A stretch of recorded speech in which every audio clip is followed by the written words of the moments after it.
Hi food lovers, மீண்டும் உங்கள் அத்தனை பேரையும் லக்ஷ் போஜனாவிலே சந்திப்பதிலே மகிழ்ச்சி. இன்றைக்கி என்னென்னு கேட்டிங்கன்னா, ஒரு சாம்பார், அரைச்சி விட்ட சாம்பார்.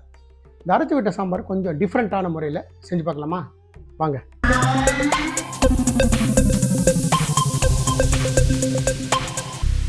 நான் கிட்டத்தட்ட ஒரு 150 கிராம் துவரம்பருப்பு கிட்டத்தட்ட நல்லா வாஷ் பண்ணி ஒரு 3/4 மணி நேரமாக ஊற வச்சுருக்கேன். அந்த ஊற வச்ச இந்த துவரம்பருப்பை நான் குக்கரில் சேர்த்துறேன். இதுலேயே 2 மீடியம் சைஸ் வெங்காயம் கட் பண்ணி வச்சுருக்கேன், அதையும் சேர்த்துறேன். அது கூடவே மீடியம் சைஸ் 2 நல்ல பழுத்த தக்காளி, அதையும் சேர்த்துறேன். ஒரு 3/4 டீஸ்பூன் கல்லுப்பு, கொஞ்சமாக மஞ்சப்பொடி, எங்கிட்ட கரைச்சி வச்ச கட்டி பெருங்காயம் வச்சுருக்கேன், அது ஒரு 1/2 டீஸ்பூன். இப்போ இது எல்லாத்தையும் நல்லா மிக்ஸ் பண்ணி விட்டுருங்க.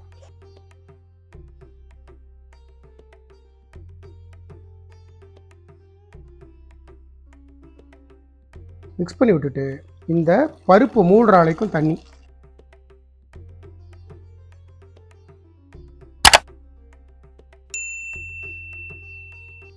இந்த லெவல் தண்ணி வச்சுருங்க. வச்சுட்டு ஒரு 5 சவுண்டு விட்டுருங்க, நல்லா குழசலாக வேகட்டும். அதுக்கப்புறம் அடுத்தது என்னென்னு பார்ப்போம். சாம்பாருக்கு அரைச்சி விடுறதுக்காக நான் ஒரு பேன் வைக்கிறேன். பேன் சுடட்டும். நம்ம வச்ச பேன் சுட்டெடுத்து நான் 1 டேபிள் ஸ்பூன் கடலைப்பருப்பு, 1 டேபிள் ஸ்பூன் உளுத்தம்பருப்பு,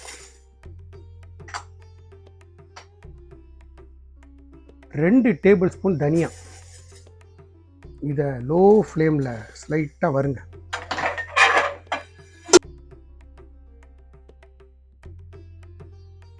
நான் இந்த இடத்துல ஒரு 4 குண்டு மிளகா, ஒரு 4 நீட்டு மிளகா, ஒரு 4 பேடிகை சில்லி எல்லாம் கட் பண்ணி வச்சுருக்கேன்.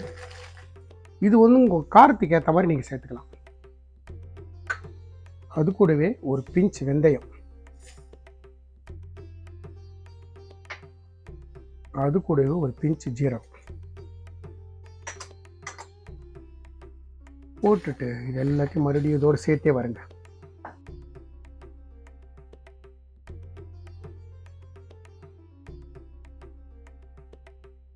இந்த ஸ்டேஜில் ஒரு 3 டேபிள் ஸ்பூன் துருவின தேங்காய், அதையும் சேர்த்துட்டு இந்த தேங்காவோட ஈரப்பதம் போகணும்.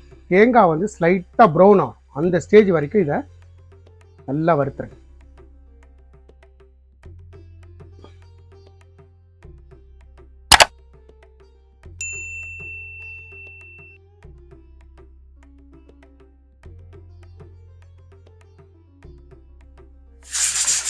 இப்போ பார்த்தீங்கன்னா நம்மளோட தேங்காய் நல்லா ப்ரௌன் கலருக்கு மாற ஆரம்பிச்சிருக்கு.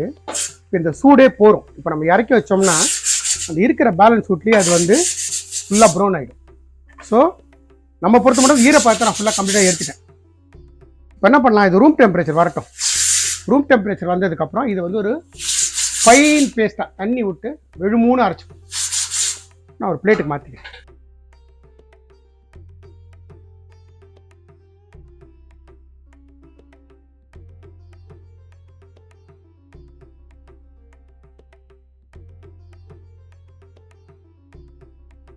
நம்ம இந்த சாம்பாருக்கு வறுத்தது நல்லா ரூம் டெம்பரேச்சர் வந்துடுது.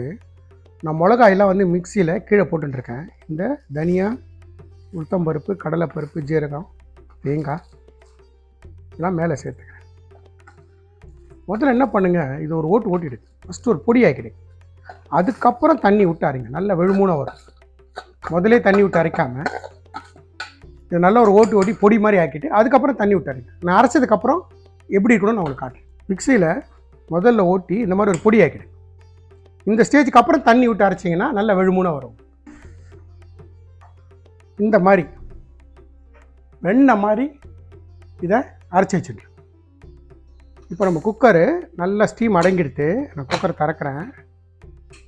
பார்த்தீங்களா, நம்மளோட பருப்பு இந்த மாதிரி பருப்பு தக்காளி எல்லாம் நல்லா மஷியாக குக் எடுத்து பாருங்கள். நல்ல ஒரு கலர் விட்டுட்டிங்கன்னா இந்த மாதிரி வெண்ணெய் மாதிரி இந்த பருப்பையும் வெங்காயம் தக்காளியும் குக் பண்ணி வச்சுக்கணும். இப்போ வாங்க இப்போது நம்ம சாம்பாரை ஃபினிஷ் பண்ணி எடுத்துருவோம். நான் சாம்பார் செய்கிறதுக்கு அடுப்பு பற்ற வைக்கிறேன். ஒரு பாத்திரம் வைக்கிறேன். பாத்திரம் நல்லா சுடட்டும். இதில் நான் 1 டீஸ்பூன் நம்மளோட நார்மல் கடலெண்ணெய், அது கூடவே சின்ன டீஸ்பூனில் 1 2 டீஸ்பூனில் 3 டீஸ்பூன் நெய். நம்ம விட்ட எண்ணெயும் நெய்யும் நல்லா சுட்டுடுத்து நான் 1/2 டீஸ்பூன் கடுகு சேர்த்துக்கிறேன். கடுகு நல்லா பொரியட்டும். நம்மளோட கடுகு நல்லா பொரிஞ்செடுத்து ஒரு 1/4 டீஸ்பூன் ஜீரகம்.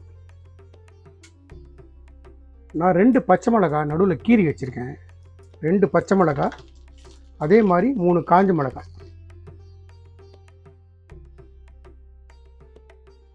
அது கூடவே கருவேப்பிலை.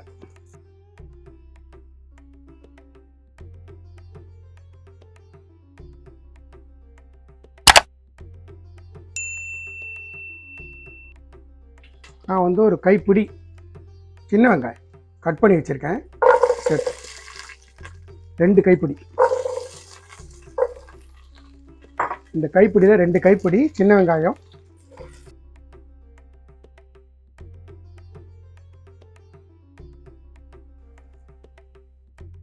இதுலேயே நான் ஒரு சின்ன பூசணி பத்தை ஒரு 10 பத்தையும் ஒரு 10 பத்தை முருங்கைக்காயும் கட் பண்ணி வச்சுருக்கேன். அதை தண்ணிலேருந்து இருத்து சேர்த்து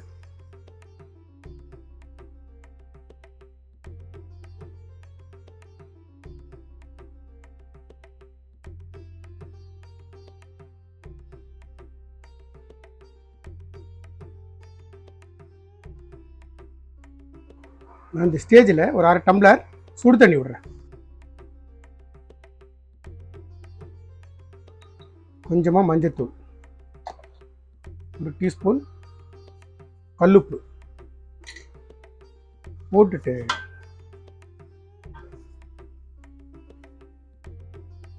மூடி போட்டு இந்த காய் 3/4 பதம் வேகிற வரைக்கும் குக் பண்ணுங்க.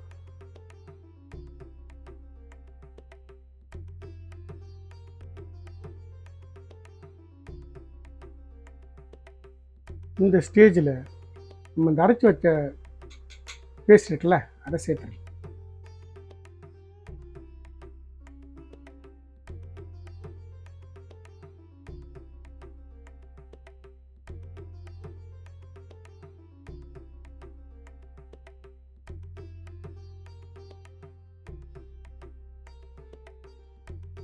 அந்த மிக்ஸி அலம்பி ஒரு 1/2 டம்ளர் தண்ணி சேர்த்துறேன்.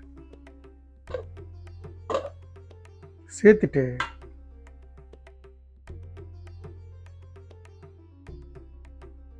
நல்லா கலந்து விட்டுட்டு மறுபடியும் மூடி போட்டு ஒரு 5 மினிட்ஸ் குக் பண்ணுங்க.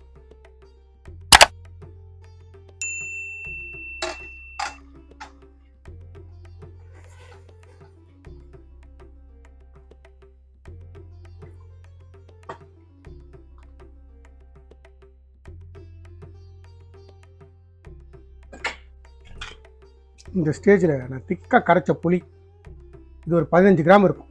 1 2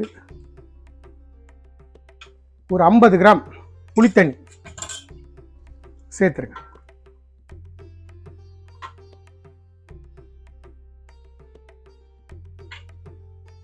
ஸ்டேஜில் கொஞ்சமாக பெருங்காயத்தூள்,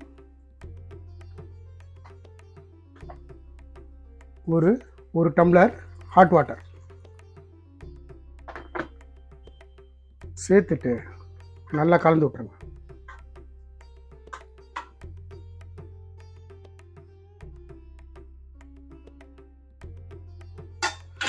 மறுபடியும் மூடி போட்டு அந்த புளியோட பச்சை வாசனை போகிற வரைக்கும் ஒரு 5 to 7 மினிட்ஸ் குக் பண்ணுங்க. நம்மளோட புளி விட்டதுக்கப்புறம் பாருங்க, இந்த மாதிரி நல்லா தளன்னு கொதிக்குது. நம்மளோட முருங்கைக்காய் பூசணிக்காயெல்லாம் நல்லா வெந்துடுது. ஸோ இந்த ஸ்டேஜில் நம்மளோட பருப்பு இருக்குல்ல, வேக வச்ச பருப்பை சேர்க்கணும்.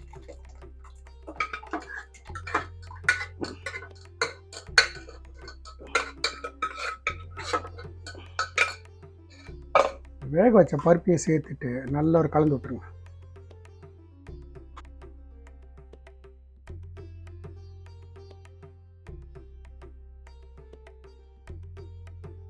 குக்கர் அலம்பி ஒரு டம்ளர் தண்ணி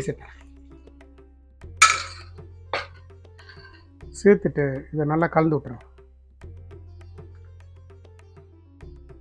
கலர் பார்த்தீங்களா, கலரே எவ்வளோ அப்பீலிங்காக இருக்கு பாரு. ஸோ இந்த ஸ்டேஜில் வந்து உப்பு செக் பண்ணிப்போம். எனக்கு 1 டீஸ்பூன் உப்பு தேவைப்படுது. 1 டீஸ்பூன் கல்லுப்பு சேர்த்துக்கிறேன்.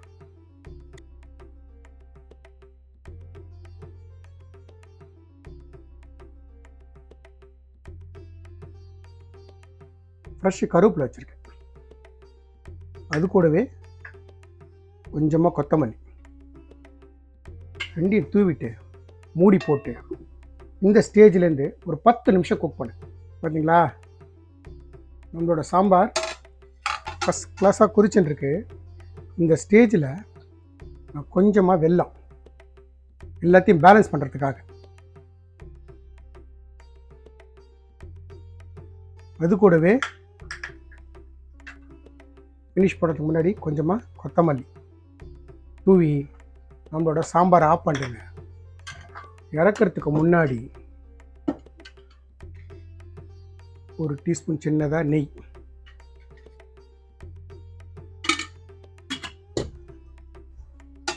ஒரு 5 மினிட்ஸ் மூடி வைங்க. நம்மளோட அரைச்சி விட்ட சாம்பார் தயார். நம்மளோட அரைச்சி விட்ட சாம்பார் பார்த்தீங்களா, ஒரு ஃபென்டாஸ்டிக் ரெசிபி. எப்படி இருக்குது பாருங்கள். இது வந்து ரைஸ் கூடயும் ரொம்ப நல்லாயிருக்கும், டிஃபன்ஸ் கூடயும் ரொம்ப நல்லாயிருக்கும். ஒரு அட்டகாசமான அரைச்சி விட்ட சாம்பார் தயார்.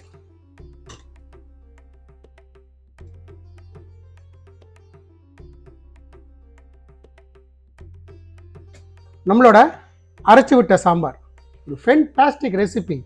அதே நேரத்தில் ரொம்ப சிம்பிளான ரெசிபி. டேஸ்ட் வந்து அல்டிமேட்டாக இருக்கும். ரைஸ் கூடயும் நல்லாயிருக்கும், டிஃபன்ஸ் ஐட்டம் கூடயும் ரொம்ப நல்லாயிருக்கும். ஸோ நீங்கள் எந்த மாதிரி இன்க்ரீடியன்ஸ் போட்டு செஞ்சோம் அதே மாதிரி செய்யுங்க. எனக்கு கிடைச்சது எக்ஸ்ட்ரா ரிசல்ட் உங்களுக்கும் கிடைக்கும். இந்த வீடியோ பிடிச்சிருந்தா லைக் அண்ட் ஷேர் பண்ணுங்கள். உங்கள் ஃபேமிலி அண்ட் ஃப்ரெண்ட்ஸ்க்கு வந்து ரெக்கமெண்ட் பண்ணுங்கள். மறக்காமல் நம்ம சேனலை வந்து சப்ஸ்கிரைப் பண்ணுங்கள். அப்படி சப்ஸ்கிரைப் பண்ணும்போது பெல் ஐக்கானை கிளிக் பண்ண மறந்துடாது. தேங்க்ஸ் ஃபார் வாட்சிங் my all videos. Lakshman signing off from லக்ஷ்போஜன்.